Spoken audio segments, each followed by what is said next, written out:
Retrouvez les ficelles de l'emploi en podcast sur le site radio de la première.fr et sur la page Facebook Les ficelles de l'emploi. Et au chapitre emploi, on recherche du côté de Pôle emploi, ce matin, un infirmier ou une infirmière, coordonnateur, coordonnatrice en établissement de masse. Donc c'est un CDI, contrat à durée indéterminée, sur la commune du Moule. Une formation d'infirmier-infirmière, donc c'est Bac+3 ou équivalent infirmier, expérience de 10 années pour ce poste donc. On recherche également un électricien, électricienne du bâtiment. C'est un CDI, contrat à durée indéterminée sur le gosier. Une formation de CAP, BEP et une expérience de 5 ans pour cet électricien, électricienne. Et puis enfin, réceptionneur en automobile demandé, c'est pour toute la Guadeloupe. C'est du sérieux, c'est sur la durée, c'est un CDI, qualité requise, une autonomie, avoir de la réactivité, le sens de l'organisation et 2 ans minimum d'expérience pour ce réceptionnaire automobile. 3 postes à pourvoir immédiatement auprès de Pôle emploi. C'est mieux chez nous, c'est mieux chez nous, c'est mieux chez nous. Avec qui? Et chez vous, Christophe Cubin.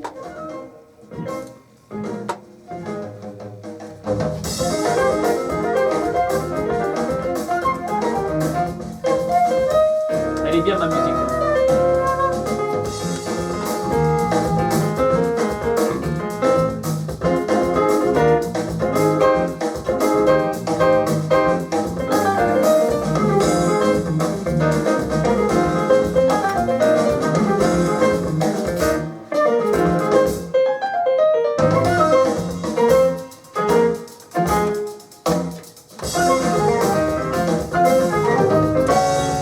CMCN, deuxième partie, CMCN et notre santé, c'est mieux chez nous. Dis-moi ce que tu manges et je te dirai si tu es en bonne santé. Bon, le raccourci, il est facile. Pourtant, je crois qu'il est juste. Et si on s'intéresse à la Guadeloupe singulièrement, on sait combien les consommateurs sont méfiants depuis ce fameux scandale au chlordécone.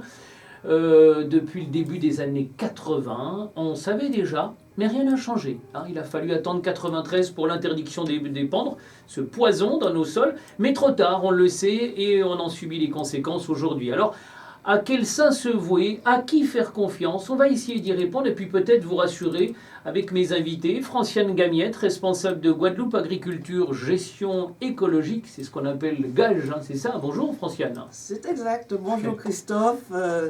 Voilà, GAGE, Guadeloupe Agriculture Gestion Écologique, qui est une entreprise qui s'est fixée comme objectif de justement développer des alternatives pour éviter d'utiliser des produits chimiques dans nos cultures, avec un certain succès, dans la mesure où nous avons été lauréates d'un appel à projet national 2014-2017, et à l'issue de cet appel à projet, effectivement, nous avons mis en place, notamment sur les cultures maraîchères qui sont fortes consommatrices de produits chimiques et qui perturbent pas mal les sols, des pratiques où on n'a pas besoin de produits chimiques. Voilà. Franciane Gamiette, donc, elle est responsable et elle pourrait déjà être aussi chargée de communication. Vous avez vu, elle parle très très bien. Créer un milieu agricole équilibré, découvrir les insectes bénéfiques, je sais que vous êtes à la pointe, et devenir plus productif en maraîchage, par exemple, en faisant moins d'efforts et en comptant sur ses alliés. Ça, c'est intelligent. On va en parler avec vous, Franciane Gamiette. Et puis, vous nous apprendrez en tout cas, à moi, ce qu'est une grelinette. D'accord? Si vous voulez. Je ne sais pas ce que c'était. J'ai appris ça en préparant l'émission. Avec vous, alors à côté de vous, c'est Thierry Richer, agriculteur biologique et formateur. Vous aussi, vous allez pouvoir, je l'espère, nous rassurer sur ce qu'on achète et sur ce mode de production qu'on appelle biologique. C'est enfin le bon sens qui semble s'inviter à table. Et on est de plus en plus à le demander, ce bon sens. Bonjour Thierry. Bonjour Christophe. Et bienvenue sur La Première, ça va? Très bien, très bien. Bonjour aux auditeurs de Radio Première, Guadeloupe. C'est ça, on ne sait plus comment dire. Oui, voilà, c'est sur la première. Tout est dit pour l'instant. Vous êtes sur La Première. Donc c'est sur La Première radio. Donc effectivement, il y a de l'espoir. Ouais. Je vais venir avec de l'espoir. Et en plus, nous avons avec nous des chercheurs en Guadeloupe, notamment les centres de recherche. qui pourront également nous proposer des alternatives, bien sûr avec l'appui des agriculteurs et des partenaires. Et en face de vous, quelqu'un que vous devez bien connaître, hein, c'est Christophe Latchman du GDA Bio. Bonjour Christophe. Bonjour. Bon, je rigole. Je vais dire pourquoi je rigole. C'est parce que je vous ai dit Christophe Latchman et vous m'avez dit non. C'est Latchman comme Spider-Man Ouais, c'est ou ça. Batman. Je vous avais dit que je le dirais. Hein. Vous en êtes en tout cas de ce GDA EcoBio. Vous en êtes le président Oui, c'est du ça. groupement et vous allez nous présenter un groupement qui a vu le jour en 1996. Oui. Exactement. Même si, évidemment, forcément, il y en a qu'on construit. Hein, avant vous, derrière vous, forcément, il y a eu des pierres qui ont été posées. Et on va revenir un petit peu sur tout le processus. Alors, je voudrais, pour commencer, il y a eu récemment, vous devez le savoir forcément, la direction de la Guadeloupe et de l'alimentation, de l'agriculture et de la forêt de Guadeloupe qui a effectué des analyses des sols. Et les résultats sont les suivants. On ne va pas s'attarder sur les résultats, on ne va pas épiloguer. Mais on y retrouve forcément, il y a 79% des bassins versants, on nous appelle ça des versants analysés en grande terre. Donc 79% en grande terre, 84% en basse terre. Au total, c'est 37 molécules différentes qui ont été détectées. Alors il y a les herbicides, hein, c'est ce qu'on appelle le glyphosate, il y a les insecticides, le chlordécone, les fongicides. La moitié des molécules détectées correspondent à des pesticides aujourd'hui interdits. Vous arrivez à vous en sortir, vous, avec les moyens alternatifs que vous proposez, Franciane Gamiette? Oui. Justement, je pense que c'est la bonne nouvelle. La bonne nouvelle, c'est que après, il faut s'organiser. C'est-à-dire que beaucoup de gens arrivent et ils vont planter. Ils préparent un bout de terre et ils plantent. Mais en amont, il faut avoir préparé son écosystème pour favoriser la présence des organismes bénéfiques. Et là, on arrive complètement à faire ce que j'appelle une biorégulation passive et à avoir des résultats sans traitement du tout. Voilà. Donc, on a une très bonne productivité. Les agriculteurs qui viennent en formation à Gage peuvent en témoigner. Des fois, ils sortent, ils disent, mais on ne comprend pas, chez nous, on n'a rien, il pleut, et chez toi, bon, ben tout. Et on dit, mais non, mais madame, là, doit mettre un produit. Non, Non. pas ni ça. Non. Ni engrais chimique, parce que l'engrais chimique, quelque part, il détruit le sol au fur et à mesure. En tout cas, il ne permet pas un bon fonctionnement du sol. Et par contre, ils sont des fois surpris de voir que non seulement il y a la sole maraîchère, puisqu'on a pris cet exemple-là, mais en tout, il y a des fleurs, parce que quelque part, pour attirer les insectes bénéfiques, il faut des fleurs. Il faut des arbres, il faut la biodiversité. Donc, nous, on valorise notre biodiversité. Ils découvrent, par exemple, les agriculteurs qui viennent, découvrent que des fois, je leur montre une photo. Je leur dis, les gars, qu'est-ce que vous auriez fait? Ah, mais c'est mis photo là, ça. Ah, il faut nous traiter. On dit, ah, mais vous voyez là, la nature a déjà travaillé pour vous. Puisque les pucerons, comme vous les voyez, ce sont des pucerons momifiés. Donc il y a déjà des micro-guêpes qui ont déjà travaillé pour vous. Il n'y a plus rien à faire, les gars. Et donc c'est un peu ça, leur faire apprendre à reconnaître comment dirais-je, quand la nature a déjà travaillé, et faire en sorte de créer les conditions pour que la nature travaille au bon moment. Parce qu'il est évident, hein, c'est logique. Vous mettez des plantes. Les premiers qui vont arriver sur les plantes seront, si vous n'avez rien fait en amont, eh bien, ceux qui vont se nourrir des plantes. Les phytophages, comme on dit dans notre jargon, ceux qui mangent les plantes, vont arriver les premiers. Et ensuite, il y a les prédateurs de phytophages, puisque dans la nature, tout a toujours son ennemi. Les prédateurs ou les antagonistes des phytophages. Et tout le but, c'est de mettre en place une stratégie pour que les prédateurs, les antagonistes soient là avant même que les phytophages ne s'attaquent à nos plantes de rang. Franciane Gamiette, pour en arriver à ce constat, est-ce que vous avez observé la nature ou est-ce que vous êtes allé vous renseigner ou les deux à la fois? Bon, écoutez, j'ai fait, comment dirais-je, 30 ans de ma carrière dans la recherche. Donc, je suis scientifique et chercheuse. J'ai démissionné de l'INRA pour créer mon entreprise. le résultat, c'est que bon, nous avons eu cet appel à projet CASDAR. Et là, en ce moment... CASDA, ça signifie quoi? Alors, CASDAR, c'est un fonds développé par le D'accord, ministère de c'est un l'Agriculture. autre fonds. Ouais. Mais un fonds qui a été utile. Qui a été utile et qui Qui a servi maintenant à quelque pourrait chose. être encore plus utile parce que suite à ça, donc suite au résultat, le ministère a sollicité, enfin, serait prêt à financer les chambres pour que les résultats obtenus par gage puissent être divulgués sur un plus large public auprès des producteurs. Donc là, j'espère, moi personnellement, j'ai rendu ma copie, j'espère que la chambre va être à temps et qu'on va répondre à cet appel à projet. Mais au niveau de gage, nous avons le souci de communiquer ces pratiques et cette nouvelle au maximum au grand public. Et nous sommes sollicités aussi par des gens qui ont le souci de bien consommer et qui veulent créer des jardins et qui ont de la terre. Et simplement, ce qu'il faudrait, si une association pour l'insertion m'entend, ce qu'une association pour l'insertion s'entend, moi je suis prête à encadrer pour que sur ces terres que cette association a en disponibilité, nous puissions produire des produits sains. Christophe Latchman, hein, vous êtes le président de GDA Eco Bio, et quand on entend éco, c'est écologique, quand on entend bio, c'est biologique. Est-ce qu'on peut être rassuré à l'échelle de la Guadeloupe de consommer bio local? Donc, je rappelle quand même que l'appellation bio est une appellation d'origine qui est protégée et protégée par le ministère, comme les autres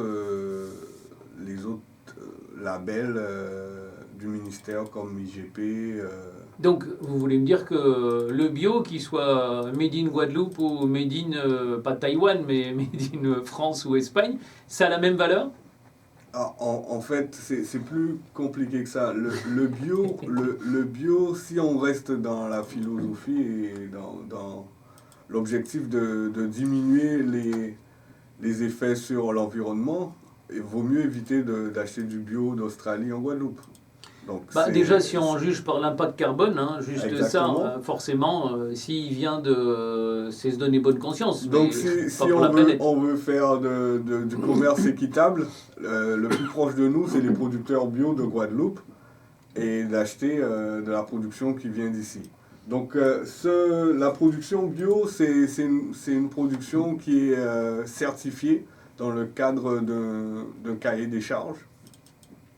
Et ce cahier des charges est réglementé sur une réglementation européenne.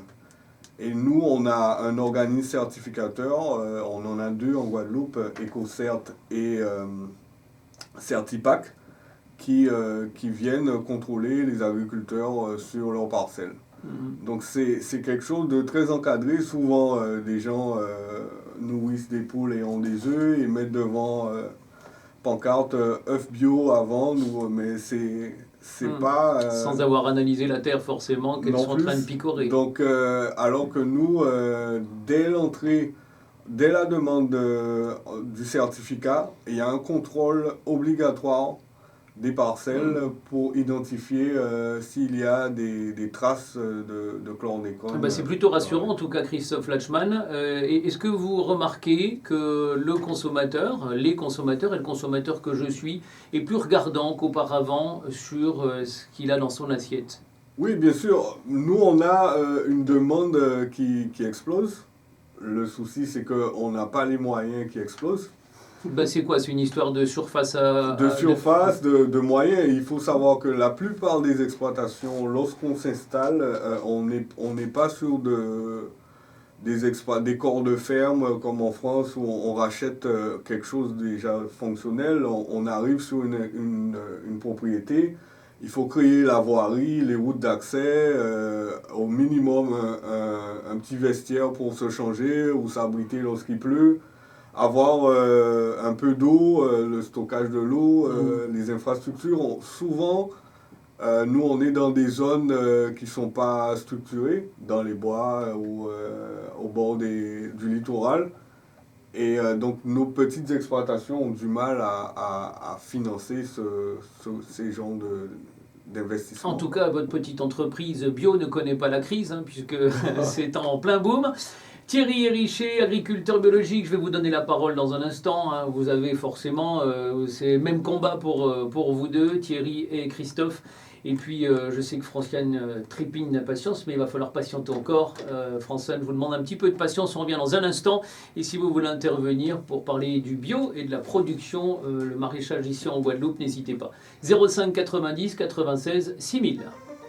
Oui, je voulais Vous rebondir souhaitez sur... accéder à une Mais j'ai des formation impératifs. Je sais, mais je vous dis quand même l'objet de, et puis je leur dis aussi à eux, l'objet de mon intervention, c'est que quelque part, il y a deux choses, c'est que je voulais donner un témoignage de ce que j'ai vu, qu'un agriculteur, comment un agriculteur bio travaille et des difficultés qu'ils peuvent rencontrer et comment nous, on les machins. Et ensuite, par rapport à l'encadrement européen législatif, comment aussi ça peut mettre aussi le doute dans la tête du consommateur, puisque récemment, Macron a dit que certains pesticides seraient autorisés. Voilà, donc je voulais quand même, je pense qu'il faut parler de ces aspects-là. Il y a Parce que des fois, ça l'accompagnement peut- dans les exploitations qui veulent devenir certifiées bio. L'accompagnement, la transition, la reconversion, pardon. Macron, il avait laissé entendre qu'il allait abandonner ça. On en est où, vous savez, non? Pas pour les DOC. Ah, pas pour nous. Pour l'instant, nous, on a demandé à ce que... Parce que nous, on est en phase de démarrage par rapport à la métropole. Et donc nous on a demandé à ce que, au minimum dans le plan, on a un plan Ambition Bio 2021 et au minimum jusqu'à 2021 qu'on soit Est-ce que c'est pas sécurisé. pour 2021? Parce que bon, normalement ça doit être ça qui va mobiliser tous les moyens de recherche, qui devrait mobiliser, parce que vous n'avez pas beaucoup d'accompagnement technique. Ni technique, ni... Voilà. Et c'est pour ça que bon, l'opération que la Chambre doit conduire est primordiale. Attention. Entrée sans frapper, c'est ici que ça se passe tous les matins, c'est MCN, hein, c'est mieux chez nous avec la deuxième partie et vos invités, parce que ce ne sont pas que les miens d'invités, ce sont les vôtres qui s'invitent chez vous. Franciane Gamiette, responsable de Guadeloupe Agriculture, gestion écologique, c'est gage, et c'est gage de qualité, j'ai envie de dire. Thierry Hérichet, agriculteur biologique et formateur, et puis Christophe Latchman, il est le président de GDA Ecobio, vous avez déjà commencé à les entendre, à l'exception de Thierry Hérichet qui lui est agriculteur biologique. Bon, ben voilà, jusque-là pour l'instant c'est un point commun avec Christophe Latchman. Mais vous êtes aussi formateur où ça, au lycée agricole? Alors en fait, je ne suis pas formateur, je suis consultant. D'accord, moi on m'a dit Christophe. formateur. Non, ça peut arriver. Alors mon but en fait, c'est d'arriver sur une surface, quelle qu'elle soit, et de faire un état des lieux déjà visuel, savoir quels sont les facteurs favorisants et défavorisants. Parce qu'avant de vouloir se lancer dans l'agriculture, il faut d'abord relever les facteurs pédoclimatiques, c'est-à-dire... Pédoclimatique. Alors pédoclimatique, c'est l'ensoleillement, c'est la pluviométrie, c'est le vent. Est-ce que les plantes souffrent beaucoup de vent, surtout à rivière, vieux fort, etc. Et puis le type de sol. Il n'y a qu'avec ces quelques notions, quelques facteurs, on peut déjà déterminer. C'est primordial. Déjà, on sait quel type de sol, qu'est-ce qu'il peut apporter aux plantes. À partir de là, c'est à nous de nous adapter au sol. C'est-à-dire que... Là oui, on ne va pas déplacer. Hein, un exemple, vous avez des tomates, vous voulez les faire sur Vieux-Fort. C'est pas possible. On va rester sur Vieux-Fort, sur Trois-Rivières. Vous voulez les faire aussi sur Saint-Claude. Ça va être compliqué sur Saint-Claude. Il y a des tomates sur Saint-Claude. Ça va être compliqué, pourquoi? C'est des tomates de montagne. Ça dépend de la pluviométrie, parce qu'il y a un flétrissement, il y a les champignons, il y a les attaques par rapport à l'eau. Donc on va essayer de mettre des algues, des plantes qui sont favorables déjà par rapport au type de sol. Deuxième chose, on va plutôt travailler sur les plantes endémiques. C'est-à-dire... Elles sont acclimatées. Elles sont déjà acclimatées. Donc, par rapport à cela, il faut également avoir une stratégie, parce que faire de la production avec des produits locaux, donc les pois d'Angole, les ignames, les patates douces, tout ce qu'on a, le giromont, etc., tout ce qu'on a en Guadeloupe, c'est de le faire entrer dans une valorisation et dans une filière. Parce que qui dit valorisation dit filière. C'est pour cela que toutes les parties, donc la recherche, les groupements de formation avec la collaboratrice qui est à ma côté. Mais vous Mon faites côté. le lien un petit peu, Absolument. Thierry Richer, le lien entre les producteurs et puis Absolument, justement c'est le cette but. science qui est en laboratoire. Vous l'amenez, cette science, vous l'amenez sur le terrain. Voilà, en fait, on facilite la communication entre ces différents prospects. Et ce qui est important aussi, c'est de pouvoir faire émerger des projets. Alors, nous avons fait un projet il y a quelques temps sur l'île des Sœurs, sur 1,5 hectare en agriculture biologique. Donc, il s'agissait de mettre en pâturage des volailles, en pâturage tournant, c'est-à-dire qu'on fait tourner les volailles sur des parcelles en agriculture biologique, sous un verger d'agrumes. Alors, effectivement, nous avons choisi des agrumes locaux et également des arbres fruitiers qui sont en voie de disparition. Alors, je prends par exemple l'abricot pays, le cachimant, le corosol. Ça fait tellement longtemps qu'on n'a pas mangé de corosol. Absolument. Bah, si vous allez, ça dépend où on va, hein, parce que si on va sur Terre de Bas par exemple, il y en a principalement sur Terre de Bas. En fait, et puis l'orange pays. Donc c'est pour cela qu'il faut faire le recensement de nos avoirs, ce que la nature nous a donné aux Antilles, faire de la reproduction, donc récupérer les graines mères parce que les graines mères peuvent donner à nouveau des plants qui rapportent des fruits, parce qu'il y a des graines stériles au niveau de Monsanto. Donc ça c'est la collègue qui va en parler, mais c'est de faire l'état des lieux et de relever ça. Oui, il vous a dit, ma collègue qui va en parler, c'est Franciane Gamiette. On s'expose à des représailles, à une condamnation si on utilise des graines en dehors de Monsanto, non si, Normalement, non. Ou, enfin, oui, non, ça dépend. Ben, bon, je pense que les semences parce qu'il faut paysannes... continuer à le faire, hein, moi j'ai envie de vous dire. Oui, oui. Non, On va les prendre semences paysannes, je pense, commencent à être de plus en plus reconnues. Mais maintenant, avec le gouvernement qu'on a, on ne sait pas où on va. Je voulais compléter ce que Daniel Monclier... non, lui, non. Daniel Monclier, c'est Thierry Richer. Daniel Monclier, c'est le monsieur qui m'aide à préparer outre les les agropédoclimatologie, il y a quand nous allons chez un exploitant, il y a un élément que nous prenons en compte, c'est la proximité par rapport à un milieu naturel peu ou pas perturbé. Parce que c'est une source de diversité faunistique, c'est-à-dire en termes d'insectes, etc. Et le diagnostic que l'on va faire quand une exploitation est connectée, par exemple, à un domaine du parc naturel, ou quand une exploitation se trouve en grande terre où il y a déjà une belle érosion de la biodiversité, une trop forte érosion de la biodiversité, sera différent. Et on va adapter nos pratiques à cela. Donc, je suis complètement d'accord avec lui. On a des variétés indigènes. Et il faut savoir, par exemple, qu'il parlait de la tomate, que les variétés qui sont le plus adaptées à la Guadeloupe ont été faites à partir d'une petite variété ancienne, tomadose, qui est de la Guadeloupe. Donc là-dessus, je le rejoins complètement. Thierry Richer, vous nous parliez, en tant que conseiller, vous nous parliez du regard. La première chose, c'est l'observation. On arrive sur un terrain, ça peut être celui de Christophe Lachmann, et là vous lui dites, bon alors regarde l'ensoleillement, je regarde la terre, ok très bien, mais sans analyser la terre, hein, seulement l'observer, ça c'est une constatation visuelle. Si on se réfère à cette rémanence de cet insecticide qu'on connaît bien, le chlordécone, est-ce qu'on peut imaginer, sur une terre comme celle-là, envisager une culture, quelle qu'elle soit? Alors, bien évidemment, c'est le gros sujet, c'est le sujet du siècle, c'est pas seulement la chlordécone.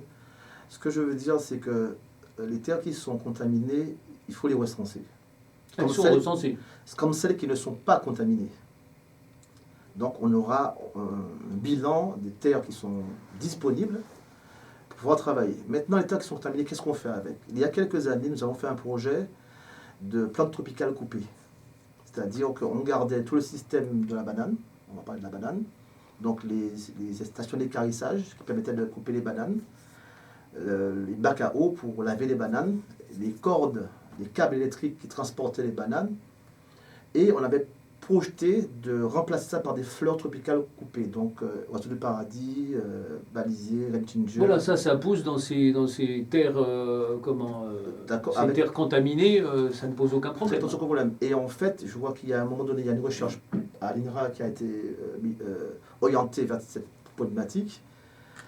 Et pour l'instant, nous sommes en phase toujours d'observation. Mais je crois qu'au niveau de l'horticulture, nous pouvons faire quelque chose. Maintenant, on peut également, parce qu'on ne peut pas avoir des sols propres partout, mais il faut quand même nourrir la population.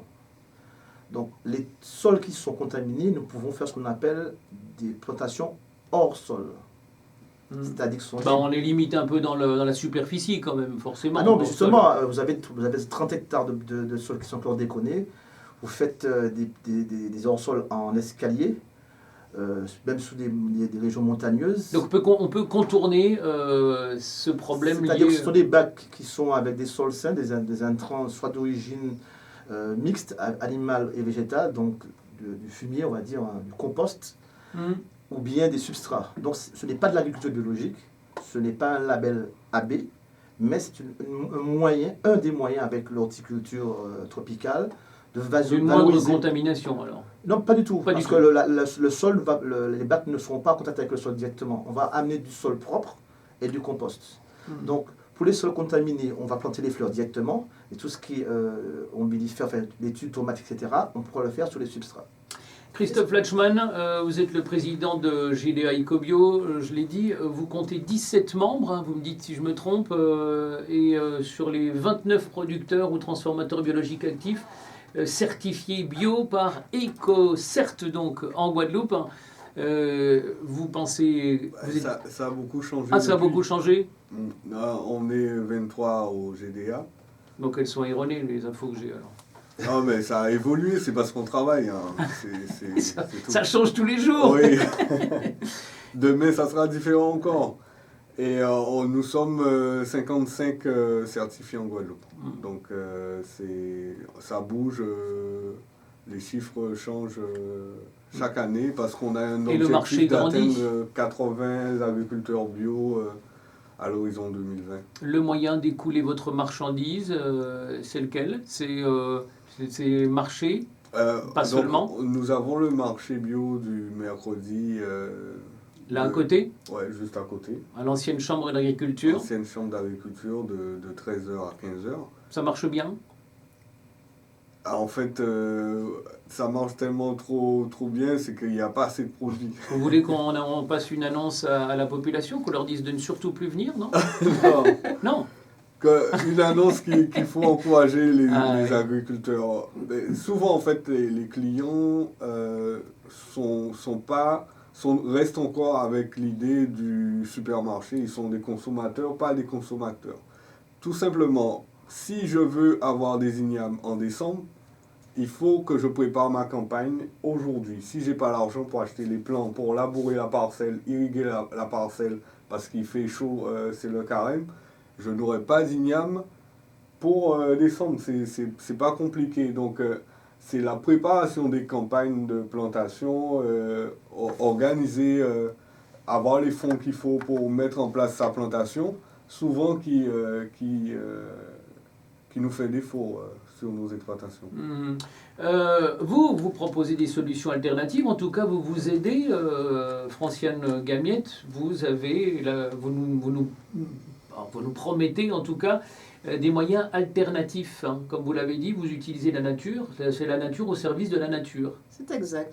Alors moi, je vais prendre un exemple qui m'avait frappé, c'est-à-dire que tout au début de Gage, on avait fait la tournée des agriculteurs bio, et je me souviendrai d'une agricultrice bio qui, sur ses choux, échenillait à la main les choux. Donc, quelque part, quand un agriculteur a cette contrainte de devoir écheniller à la main, on peut comprendre que la production ne sera pas non plus... voilà, il y a des limites. Donc, entre-temps, nous avons mis, par exemple, des méthodes qui font que nous n'avons pas échenillé les choux. On surveille à peine.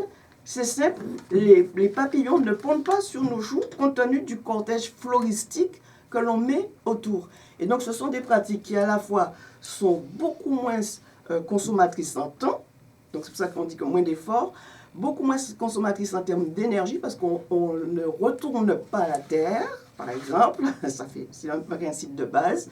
Et donc, il y a des pratiques comme ça qui seraient bonnes. Alors, j'espère que la Chambre d'agriculture va vraiment prendre au bon cette possibilité de ce financement pour propager ces... Parce qu'il y a des pratiques comme ça qui faciliteraient la vie et augmenteraient la production bio.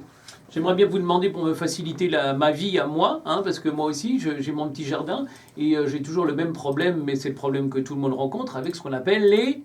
Fourmis manioc. Voilà, Ah, je vois que vous lisez dans mes pensées. Bon, toujours a le même problème, tout le monde a le même problème. Est-ce que vous le rencontrez, vous, Christophe Latchman, dans votre exploitation, par exemple? Bah, en fait, moi, j'ai mon exploitation juste à côté de la forêt. Oh, super, oui, d'accord. Oui, et dans la forêt, il y a des nids de fourmis manioc à profusion. Vous avez construit un mur? Non, Comme, en fait, autour de ma parcelle, j'ai fait l'identification, ça m'a pris 15 jours, mais c'est pas ce que je conseille à tout le monde, mais des fois les nids sont en dessous des habitations, c'est assez compliqué.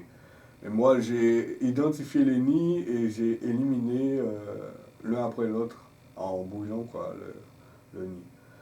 Et vous êtes arrivé à vos fins? Oui, parce qu'en fait, j'ai pas de construction autour de ma parcelle. Mais après, les gens qui ont souvent, quand je vais chez quelqu'un, le nid se retrouve sous le garage et on n'a pas accès à ce nid-là. On va pas mettre le feu sous le garage, quoi. Non, bah non, quand même, non. Non, bon, bah écoutez, on continue de travailler. Je sais qu'on travaille, Après, je sais qu'il y a des études qui sont faites autour de ça. Il y a d'autres programmes, je ne sais pas si on peut en parler, mais qui font des expérimentations un peu sur mon exploitation de substances antagonistes aux champignons qui nourrit la fourmi manioc. Et là, on espère avoir des résultats dans 2-3 ans, quoi. Oui, bon, on sait que bon, il y a la calebasse pour l'instant, mais bon, ça suffit pas. Calebasse, ça suffit pas. Oui. La calebasse, en fait, elle va juste ralentir la production de champignons. Et les fourmis vont s'en rendre compte, ça va ralentir la fourmilière, mais elle pourra en fait redémarrer assez rapidement après ça, quoi. Oui, elle nourrit le champignon, hein, en fait. Ouais, donc ils se nourrissent pas directement des feuilles, elles se nourrissent pas directement des feuilles, elles ramènent les feuilles qu'elles broient avec leur mandibule et font une culture à l'intérieur du nid. Et c'est le champignon qui va pousser sur les feuilles broyées qu'ils vont consommer. Et donc l'idée c'est de bloquer cette production-là. Ben, les fourmis manioc sont très intelligentes. Elles font tout pour garder. Elles ont des souches de champignons qu'elles croisent entre elles. Elles s'échangent aussi des souches pour pouvoir maintenir leur production et nourrir leur progéniture. Voilà, puis pour les plus courageux, on peut toujours le soir s'amuser à les suivre. Et puis ça, c'est possible aussi. Hein. Alors, mais c'est un travail besogneux, un travail de fourmi, j'ai envie de vous dire. Alors, sur nos parcelles, parce que bon, Gage, c'est un laboratoire, mais c'est beaucoup de parcelles, puisque c'est du terrain, puisque nous, on s'est mis vraiment dans la réalité, on n'est pas dans une tour d'ivoire. On a des fourmis manioc. Je ne sais pas, je ne pourrais pas donner l'explication exacte, je les vois, je sais qu'elles sont là, mais elles ne s'attaquent pas à mes cultures de rente. Alors, il y a des plantes, effectivement, puisque notre jardin, c'est aussi des plantes autour, que l'on met dans l'ensemble, hein, dont on sait que, par exemple, elles sont fongistatiques, c'est-à-dire le fameux champignon, etc. Et elles consomment abondamment cette plante-là. Alors, moi, je me dis peut-être que... Donc, je n'ai pas encore une explication réelle, je les vois. Elles sont là, mais en tout cas, elles n'attaquent pas mes cultures maraîchères. Voilà.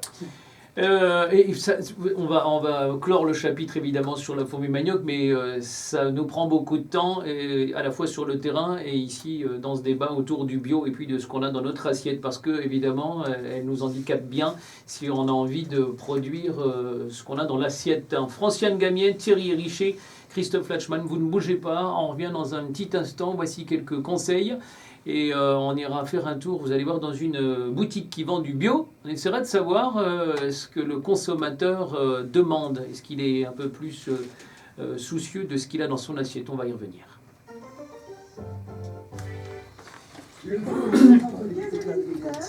La première propose de rencontrer les associations, les institutions. Comment? L'économie verte. Des trappes vertes. Les trappes vertes. Ah non, je sais pas, je croyais que tu ne pas comment parler des trappes vertes. Une trappe verte? Crame verte. Trappe verte. Pour les fruits manioc, c'est quelque chose pour vous aussi. Ah bon? Pour le bio. Ah bon, mais il faut me dire, hein, parce que moi j'en ai marre là, je ne sais plus quoi faire. Hein. Non, mais il y a une cause. Il y a une cause qui fait qu'il y a tant de fruits manioc. En fait, les fourmis manioc, les termites sont des ennemis qui ont 500 millions d'années. Les fourmis et termites ont 500 millions d'années. Donc pendant 3 ans, nous avons fait la journée de l'environnement en novembre. C'est novembre ou en octobre? Dans les écoles de Petit-Bourg. Et on a projeté des films Nicole?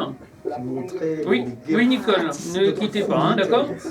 Alors, Merci. justement, les fourmis On fera un insert après, hein, d'accord? sont des cadavres de termites. Donc, en général, On ne quand finira il pas en musique, on finira sur il y a des l'indicatif. termites. Attention.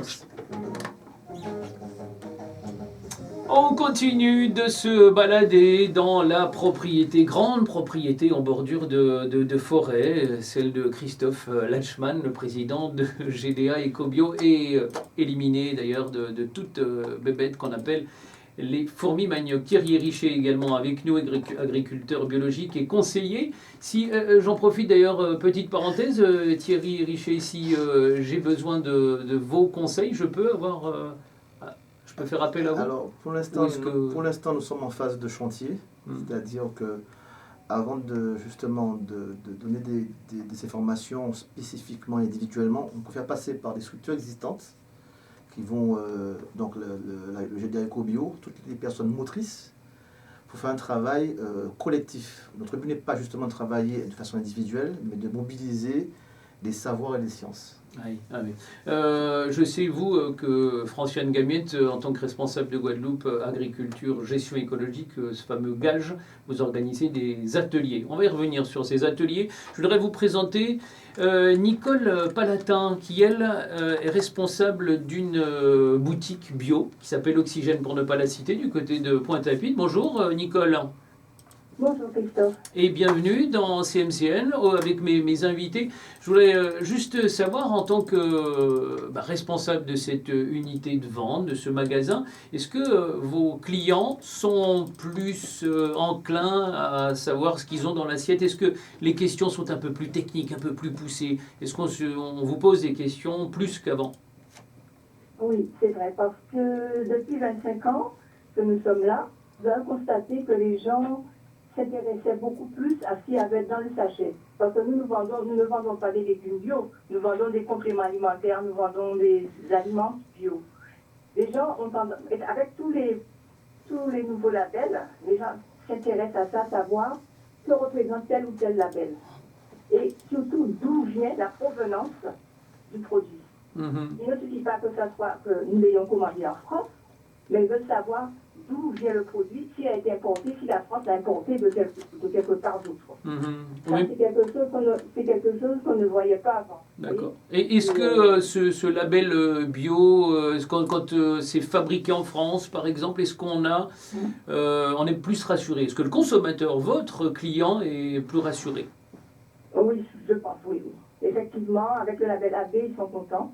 Là maintenant, il y a aussi le label européen qui est indispensable. Il doit être apposé à côté du label AB. Donc ces deux labels-là sont importants, ils sont indispensables pour justifier qu'un produit soit bio. En tout cas, vous avez eu le nez fin, j'ai envie de vous dire, Nicole Palatin, si vous êtes ouverte depuis 25 ans, c'est que vous avez senti que le non pesticide, le bio était l'avenir. Ça a été quelque chose de personnel déjà dans un premier temps. Et puis après, il n'y a pas eu de calcul vraiment. C'était plutôt une passion au départ. Et l'envie d'être en bonne santé, parce que si on mange sain, forcément, on reste en bonne santé plus longtemps. Merci Nicole Palatin. Merci, c'est moi qui vous remercie. Au revoir. Merci, au revoir. Je rappelle que vous êtes responsable de cette boutique Oxygène. Quand Nicole nous parlait tout à l'heure de label Eco-Bio A, B, français et européen associé, je vous ai vu tiquer, Thierry Richet. Pourquoi? Alors, il est important de faire une explication aux auditeurs. Alors, le label AB, donc c'est le logo que vous voyez des fois sur vos produits achetés en grande surface ou dans notre marché bio près de Guadeloupe Première. En fait, vous avez un logo qui est écrit AB. Et récemment, ils ont ajouté le label européen, le label Eurofeuille. Ça s'appelle le label Eurofeuille. Alors, en fait, c'est une harmonisation des différents AB qu'ils ont voulu créer. Mais en fait, il faut savoir que le label où il n'y a aucun OGM, c'est le label français. C'est pour ça que je tiens à le dire, la baie aux Antilles, au département d'Outre-mer et Territoire d'Outre-mer, a une plus forte valeur ajoutée que le label européen. C'est pour ça que le chantier est énorme et qu'il faut le prendre de façon collégiale. Donc, pour les chiffres, on vous dit que la non-utilisation des OGM, même s'il existe des traces de contamination accidentelle, moins de 0,9% sont autorisées. C'est-à-dire qu'on vous dit Un peu moins regardant, quoi. que vous avez un produit labellisé AB à côté du label Eurofeuille européen, donc c'est une sorte de carré avec une feuille et des étoiles comme l'étoile de l'Europe. Oui. Et en fait, il faut savoir que ce AB-là ne sort pas de France. Et est-ce que la multiplication des labels, finalement, ça ne tue pas la caution, la garantie pour le consommateur, hein, Thierry? Alors effectivement, ils ont sorti donc le label AB, le label européen, le label Biocohérence, le label Déméter. Déméter. Voilà. Ouais. Le label Nature et Progrès. Et voilà, donc... Bon, lequel il faut... Alors, ce qui On va en garder un, alors. Ce qui s'est passé, c'est de la désinformation. Là, on est là pour rétablir, justement. Voilà, on est là pour rétablir l'information. En fait, les producteurs européens ont décidé, pour contrer la progression de la baie, de créer des petits labels. C'est ça, oui. Pour rassurer le consommateur. En fait, surtout pour et le duper aussi. Enfin, donner un produit qui ressemblerait à la baie, se fait, on va dire, bonne conscience. C'est une bonne conscience au consommateur. Je rappelle que dans les produits qui ne sont pas labellisés AB français, il y a des traces d'OGM. Sans pour ça rajouter un label à d'autres labels, est-ce qu'on en a parlé récemment, est-ce qu'on ne pourrait pas envisager ici, à l'échelle de la Guadeloupe, on a 7000 km de la France, est-ce qu'on ne pourrait pas envisager un label Guadeloupe AB? Christophe Lachmann. Mais ce n'est pas une question subsidiaire, hein, vous pouvez répondre. Non, c'est que, en fait, c'est une question qu'on se pose assez régulièrement. Le souci, c'est un peu parce qu'il a parlé, Thierry, d'harmonisation en fait, des labels avec l'Eurofeuille. Et même si on a en fait le label, moi j'ai le label avec l'Eurofeuille, mais on peut pas, l'idée c'est d'identifier, de dire AB Guadeloupe avec le label classique. Comment? C'est une certification supplémentaire. Le souci qu'on avait, c'est qu'on est par exemple, il y a Biocohérence, BioBreads en Bretagne. Les Bretons savent que quand ils voient sur l'étiquette BioBreads, c'est que la personne est bio et de Bretagne. D'accord, bah oui, alors si c'est fait là-bas, pourquoi ça ne pourrait pas se faire ici? Et chez nous, en fait... c'est plus compliqué? On a déjà le surcoût lié à la certification. On n'est pas des exploitations comme en France où on a des gros volumes de production. Déjà, on essaie de voir comment... Quand vous voulez dire quoi? Il faudrait les vendre plus cher, c'est ça? Non. C'est le surcoût, en fait. Non, parce que j'essaie de comprendre ça ce que vous voulez crée dire. une double... C'est un contrôle supplémentaire, donc... Un surcoût, c'est comme si on a ISO, ISO 2000, 9000, 14 000 et 18 000. Donc ça fait des charges en plus, quoi. Bon, on peut toujours l'espérer. Nous, on espère un peu, et ça sera important parce que bientôt on aura des produits bio qui viendront de la Caraïbe. Il faudra se démarquer. Donc on sera obligé de se démarquer par rapport à Saint-Domingue ou les autres pays de la Caraïbe. Avant de donner la parole à Franciane, Thierry Richer, brièvement. Voilà, il nous reste quelques minutes seulement. Absolument. Donc pour être clair, je refais parfaitement Christophe Lachmann. Le but de notre opération en tant que consultant, c'est justement de créer un cahier des charges avec la recherche, avec les agriculteurs, qui permettront aux Guadeloupéens, aux Martiniquais, aux Domiens de pouvoir dire voilà, ce produit-là sert sur de telle parcelle, telle commune de Guadeloupe, et qu'il a été conduit dans des conditions du respect de l'environnement du respect du consommateur. Et nous travaillons là-dessus et nous avons déjà mis un projet en place depuis 2017 où nous avons avec l'INRA décidé de créer un label qui s'appelle Guada Label. Elle est belle et en même temps c'est un label. Et on pourrait imaginer également avec la photo du producteur, comme ça se fait dans d'autres labels, moi je trouve que c'est vendeur et c'est très rassurant. Si on voit la tête de Christophe Lachmann sur je sais pas moi, les salades, eh ben, on sera rassuré. On se dira mais il a une bonne tête Christophe Lachmann, il doit faire des bons produits c'est sûr. Et en matière d'atelier, pour apprendre à cultiver, on peut compter sur Gage. Alors, quels sont les ateliers que vous organisez, vous, brièvement, Franciane Gamiette? Je voudrais quand même retourner sur la notion de label. Simplement vous avez 3 minutes. 3 minutes. Simplement pour dire que ça peut évoluer énormément. Il n'y a pas longtemps, on a eu au niveau du gouvernement une déclaration pour ouvrir à l'agriculture biologique la possibilité d'utiliser certains pesticides chimiques. Donc je pense qu'il faut être vigilant dessus et sur les labels et comment ça évolue en France. Alors, les ateliers, nous en avons à direction du grand public. Le prochain, c'est le 7 avril, c'est un samedi. C'est découverte de l'agroécologie. Donc, sur notre parcelle à Gage et avec notre labo. C'est à Sainte-Rose? C'est à Sainte-Rose, c'est exact. Ça permet aux gens de visualiser, de voir avec les outils pédagogiques et le matériel dans notre laboratoire, voir reconnaître les manifestations. Nous avons des ateliers pour les agriculteurs. Et nous avons également des ateliers où nous avons formé les techniciens et ingénieurs de la Chambre d'agriculture, de l'AFREDON et d'autres organismes. Et nous espérons fortement poursuivre dans cette démarche. Oui, j'ai vu une vidéo récente où il y avait un agriculteur justement qui vous remerciait, qui disait non pas le bien qu'il pensait de vous, mais ce que vous lui aviez apporté pour sa production et dans le respect justement de l'environnement. Et j'en profite pour vous dire, parce que c'est là que j'ai appris ce qu'était une grelinette, et là vous allez pouvoir me le dire, parce que tout le monde ne sait pas ce que c'est qu'une grelinette, parce que lui, il arrêtait la... Ah, donc Didier Boismoreau, voilà, Didier Boismoreau, d'accord, je cherchais.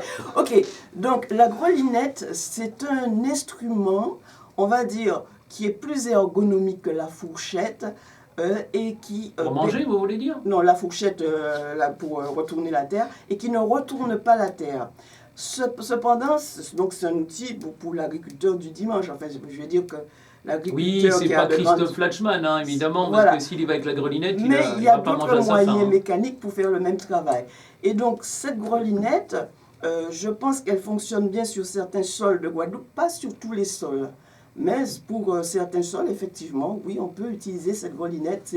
C'est mieux pour le dos et ça ne retourne pas la terre. Voilà. Allez, Franciane, comment participe-t-on à ces ateliers et avec Guadeloupe Agriculture, Gestion écologique, Gage?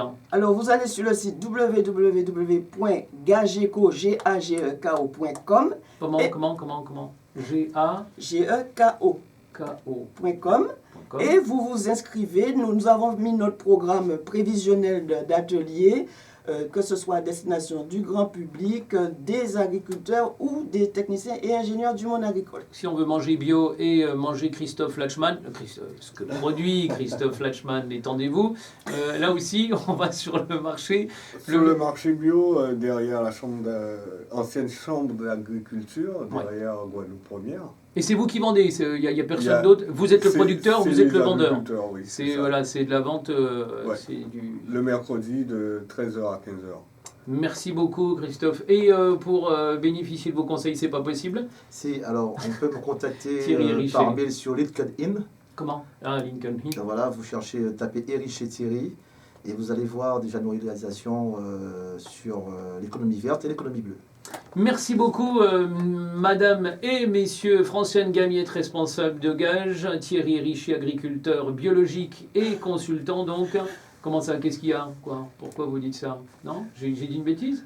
Non, il n'y a aucun souci. Ah, d'accord. Et Christophe Lachmann, président du GDA Ecobio. Merci d'être venu et pensez à manger bio, évidemment. Merci. Yes. Je vous demande un tout petit peu parce que vous m'avez dit que vous alliez me donner une solution, donc je ne vais pas tomber dans l'oreille d'un sourd. Non, mais attendez, parce que là je n'ai pas fini, il faut que je... Allez. Yo. Yasser, Yemouna, Yasser, c'est pour la suite. À Donnan à Pays là. Demain c'est mercredi, oui, c'est le marché. Et le marché avec, j'ai dit Eco-Bio, c'est sûr. Mais il n'y a pas que ça. Nous aussi, on continue de vivre ici. Et on plante la connaissance, l'information dans CMCN, c'est mieux chez nous. Le rendez-vous, ce sera donc demain, ici même, entre 9h et 11h. Et dans le débat, on va essayer de comprendre ce phénomène, le phénomène de tsunami, et comment réagir à un tsunami avec un maître en la matière, maître de conférence à l'UAG et océanographe Narcisse Zaïbo. Soyez là, il est 11h, l'actualité tout de suite.